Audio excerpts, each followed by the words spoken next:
루펜 여러분, 이그스칼럼에 오신 걸 환영합니다. 오늘 영상부터는 26시즌 전력을 탐구해 보겠습니다. 하지만 아직 하나의 스토브 리그가 끝나지 않았기에 변화가 없는 포지션부터 이야기를 해보려고 하는데요.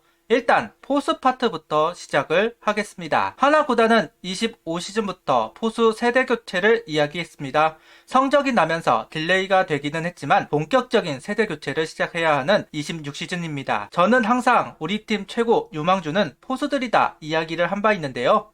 제대로 안착하고 역할을 하면 좋겠다는 이야기를 하면서 영상 시작하겠습니다. 다른 포지션 선수도 많고 조금 못남이 있어도 끌고 갈 수는 있지만 포수는 아니죠. 하나라도 부족함이 있으면 표가 많이 나는 포지션이 바로 포수라는 포지션입니다. 도루저지, 블로킹, 캐칭 뭐 하나 쉬운 것이 없고 표는 크게 나다 보니까 1군에 올라가 역할을 하기가 어렵습니다. 최근 그래서 주목을 받는 어린 포수들 김영준, 김건희, 조영우 선수들이 1군에서 기회를 받고 주전의 역할을 하기 시작했는데요. 그 선수들 중에서 확실하게 자리를 잡았다고 말할 만한 선수가 김영준 선수 정도? 그만큼 포수 키우기가 만만치 않고 한번 자리를 잡으면 오래 뛰는 이유라고 할 수는 있을 겁니다. 갖추어야 할 것도 많고 하나라도 떨어지는 스탯이 보이면 안 되는 포지션, 바로 포수라는 포지션입니다. 4마를 넘기는 타율이나 20개 이상을 때리는 파워를 보여준다면 포수 수비가 약해도 뛰는 경우가 있기는 합니다. 그런데 보통은 포변을 하는 경우가 더 많은 것이 사실이죠. 어느 정도 수비력을 갖춘 상태에서 타격 성적을 만들어낸 선수들, 그런 선수들이어야만 1군 주전을 할 수 있습니다. 그래야 FA 대박도 노릴 수 있고 40살 넘어도 뛰는 선수가 될 수 있을 겁니다. 현재 포수는 여전히 양강 체제 속에서 박동원, 최재훈 선수가 뒤따라가는 모양새입니다. 장성우, 김태군, 유강남, 박세혁 네 선수는 비교적 처져버린 상황이라고 할 수 있겠네요. 이런 가운데 하나는 포수 세대 교체를 준비하고 있고 그 후보로 허인서, 장규현 두 선수가 유력하게 이야기가 되고 있습니다. 그리고 박상원 선수도 준비를 하고 있다. 25시즌 최재훈, 이재원, 장규현, 허인서 네 선수가 1군에 올라왔고 플레이를 했습니다. 이재원 선수는 플레잉 코치로 인해 퓨처스 잔류군에 있을 것으로 보이고 24시즌은 장규현 선수가, 25시즌은 허인서 선수가 3포수로 활약하면서 기회를 받았습니다. 그 선수들에 대해 김경문 감독은 파악을 했을 겁니다. 이제 본격적으로 이 포수 자리를 두고 경쟁을 해야 하는 시즌이 되었습니다.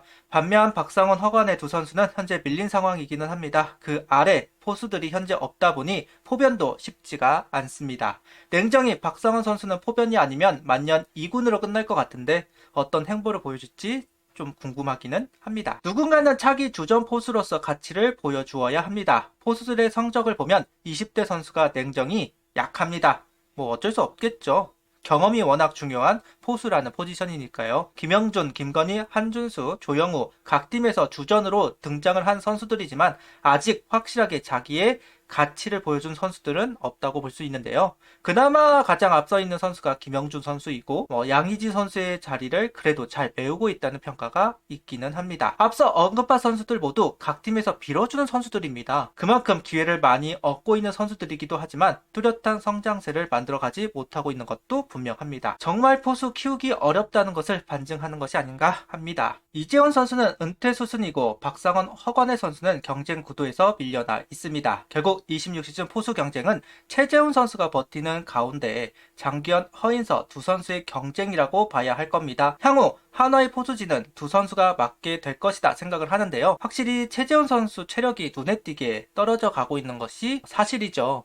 블로킹 부분에서나 포일 부분에서나 이전에 안 하던 실수들이 좀 많아진 것도 사실이기는 합니다. 냉정히 27시즌, 28시즌 때는 이제 주전보다는 백업으로 이제 출전을 해야 될 텐데요. 그러면 누군가는 백업 그 이상의 퍼포먼스를 보여줄 필요가 있다는 것이겠죠. 그럴 수 있는 선수로 장규현 선수와 허인서 선수를 언급할 수는 있을 겁니다. 두 선수 모두 포수로서의 역량 그리고 타자로서의 역량도 충분히 가지고 있는 선수들이라고 할 수 있으니까요. 백업 포수 자리에 가장 가까운 건 역시 허인서 선수라고 할 수 있을 것 같은데요. 수비적인 부분에서 흠잡을 만한 부분들이 없기는 합니다. 1군 경력이 짧은 부분에서 오는 어색함은 있기는 하겠지만 도루 저지 부분이나 캐칭 블로킹하는 부분에서 많이 향상이 된 것을 확인할 수 있었다 평가를 받고 있습니다. 이제 남은 건 타격입니다. 못해도 2할 3푼은 나와야만 계속해서 기회를 얻을 수 있을 텐데요. 아직 허인서 선수는 1군에서 풀시즌을 보낸 적이 없는 선수이니 타율 2할 3푼 정도는 나와야 1군에서 버텨나갈 수 있을 겁니다. 허인서 선수의 장점은 역시 도루저지 부분입니다. ABS 도입으로 최근 포수 능력치를 평가할 때 가장 중요하게 이야기가 되는 것이 캐칭이 아닌 도루 저지율입니다. 그 부분에서 특출난 재능을 가진 선수가 허인서 선수인데요. 솔직히 25시즌 도루 저지율은 변별력이 없기는 합니다. 3포수로 깔짝한 선수이기 때문에 그래도 도루 저지가 장점이라고 할 만한 근거를 제시할 수는 있을 겁니다. 원래 팝타임이 짧은 것으로 주목을 받았던 선수이기도 하고요. 캐칭은 좀 안 되는 거 아니냐는 이야기가 있기도 했었는데 보완이 되었다. 수비적인 부분에서 모남이 없다는 평, 물론 한 시즌을 치르면서 보이는 문제점들은 있을 겁니다. 26시즌은 그런 부분들을 찾고 보완할 필요가 있습니다. 성적표를 보면 고타율을 만들어내는 선수라기보다는 한 방에 있는 포수라고 보는 것이 적합합니다. 23시즌 상무 시절 4할을 기록하기는 했지만 전반적으로 타율을 신경 쓴다기보다는 타점과 장타율을 신경 써야 하는 포수, 박동원 선수 같은 선수라고 보는 것이 맞기는 하겠죠. 양의지, 강민호 선수와 비교하기에는 너무 경력이 없고 박동원 선수 같은 선수라고 한다면 대강 스타일을 유치할 수 있지 않을까. 그러다 보니 허인서 선수는 꾸준히 나가는 것이 중요한 선수입니다. 그래야 타이밍을 잡을 수 있는 선수라고 할 수 있습니다. 시즌 마지막 타석에서 폼의 변화가 좀 있어 보였습니다. 그때 좀 김태균 선수 어렸을 때의 모습?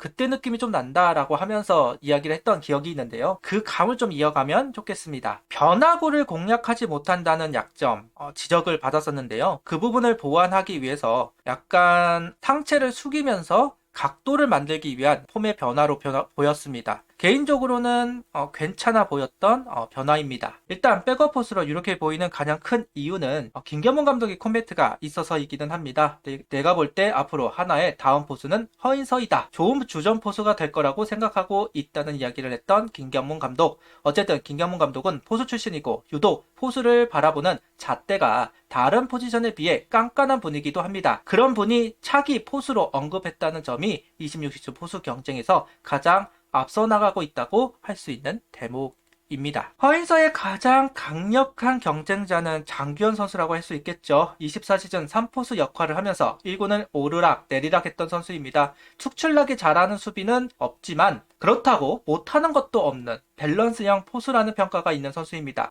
루키 때만 하더라도 도루저지가 좀 안 된다는 평가가 있기는 했었습니다. 어깨가 좀 약한 거 아니냐. 실제로 이루수가 앞으로 나와서 공을 잡는 경우도 많았기 때문에 도루저지 부분이 좀 많은 지적을 받았던 것이 사실이고요.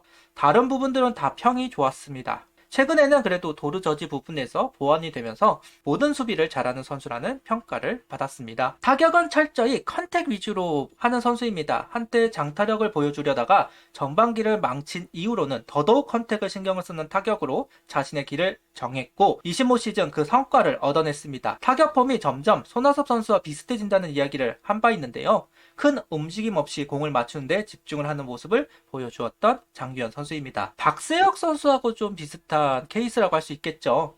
박세혁 선수도 모남이 없는 수비 그리고 컨택이 장점이었던 선수인데 그런 면에서 비슷한 스타일의 포수이지 않을까 하는 생각이 들기는 하네요. 장규현 선수 본인도 컨택이 장점이다. 파워는 그렇게 있지 않는 편이고 컨택과 투수들과 싸우는 기술들이 좀 더 좋아지면서 타격이 더 편해졌다는 이야기를 하고 있습니다. 수비도 올해 되게 만족하는 해이다. 스로우카 코치를 만나면서 송구 기술이나 블로킹, 캐칭 등 기술적인 면에서 엄청 좋은 걸 많이 얻었다. 시합 때 그걸 적용해 보니까 잘된 부분들이 굉장히 많았다. 만족한다는 이야기를 하면서 성장을 이야기하고 있습니다. 그러면서 부상을 당하지 않는 게 제일 중요하다는 이야기를 한 장규현 선수. 제일 잘하는 길이 부상을 안다는 게 야구를 가장 잘하는 길이라고 생각한다는 이야기도 덧붙였습니다. 하나씩 목표를 이루다 보면 1군에서도 이번 퓨처스 타율왕 상을 받았던 것처럼 상을 받을 수 있지 않을까 한다는 이야기도 합니다. 장규현 선수는 이번 스프링 캠프에서 역전을 노려봐야 하는 선수입니다. 개인적으로 당장 쓸 수 있다고 생각이 드는 건 허인서 선수보다는 장규현 선수로 보이기는 합니다. 허인서 선수는 1군에서 존재감을 보이기 위해서는 타격적인 면에서 좀 더 시간이 있어야 할 것 같다는 생각이 들기는 합니다. 그런데 장규현 선수는 공, 수 모든 부분에서 완성도가 느껴지는 것이 사실인데요. 다만 더 미래를 생각해 본다면 지금부터 허인서 선수를 키워야 하다 보니까 허인서 선수가 장기현 선수보다는 좀 더 앞에 있기는 한데 완성도 면에서는 허인서 선수보다 장기현 선수가 더 높아 보이기는 합니다. 그래서 김경문 감독의 선택이 궁금해지기는 하네요. 강력한 의지를 가지고 포수를 키워야 합니다. 박상훈 선수가 기회를 잡지 못한 것도 사실이지만 이해창, 백용환, 이재원 등 백업 포수들을 데려오면서 박상원 선수가 경기를 나가며 성장해야 되는 부분들이 방해를 받았던 것도 분명한 사실이기도 합니다. 물론 박상원 선수가 영입된 선수보다 잘했으면 상관이 없기는 한데 이번에도 마찬가지라고 할 수 있겠죠. 서인서, 장기현 선수가 안착을 못하면 결국 또 다른 백업을 영입하려고 할 것이고